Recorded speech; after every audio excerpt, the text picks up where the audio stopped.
took one because just the sheer weight of caps and the weight of the guy. Number 2 is not necessarily the greatest player, but as a line-out captain that I was, having Dorian West was easily the most accurate hooker I've ever seen in terms of throwing, and he could play a bit as well. If he'd managed to look after his diet, I think he could have been a great player. Tight head, scrummage-wise, it'd be Julian White, but I think probably I'll go for Phil Vickery on balance, just for his impact around the field and the motivation. Easy one at 4, Martin Johnson. 5, I'm going to have to take another 4 because I usually played 5, so I'll go for Simon Shaw or Danny Grukop.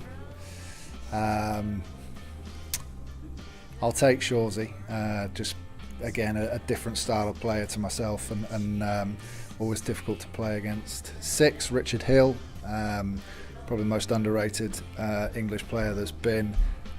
7, I'll take Neil Back for the way he revolutionised the breakdown, and a lot of that contributed to Leicester's success.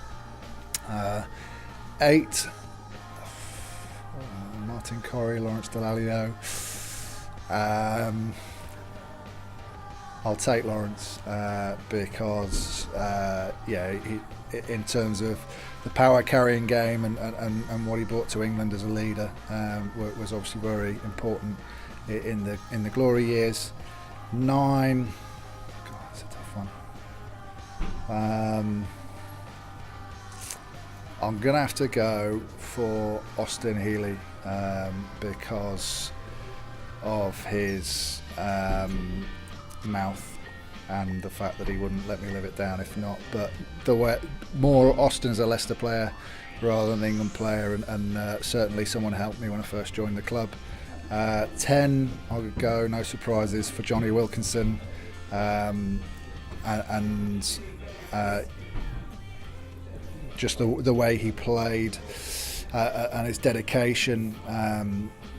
But you needed you needed the help of a 12 to be that great player, which he didn't always get towards the end of my time playing with him for England. But so I'd put alongside him someone like Pat Howard, who was a real midfield general, the Australian second 5/8 type player, went on to be a great coach. 13, I didn't play with him enough, but I might even go for Manu Tuolangi just because of his ability to break the gain line and as something more different than we've seen before, and also his skill set is very underrated. People just see him as that big Polynesian runner, but he had some good handling as well. 11, I'm going to miss someone here.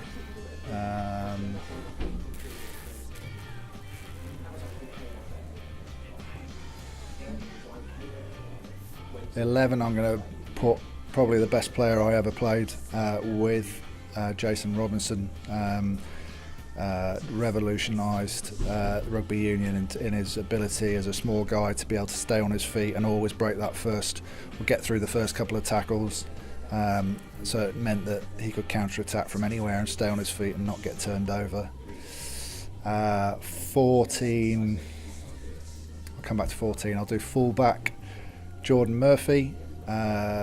Just skills like you wouldn't believe, and my first game for Leicester actually was the game where he was one-on-one with the defender and chipped the ball up. The defender turned round and he caught it before it went over the guy's head, and the guy was just completely lost. So it's just that sort of ability and to try things on the hoof. And then 14, tell you what, I'll go Lottie Takiri, who came to Leicester. I was on the receiving end of a lot of his great play when playing for Australia, and it was an absolute honour to play with the guy.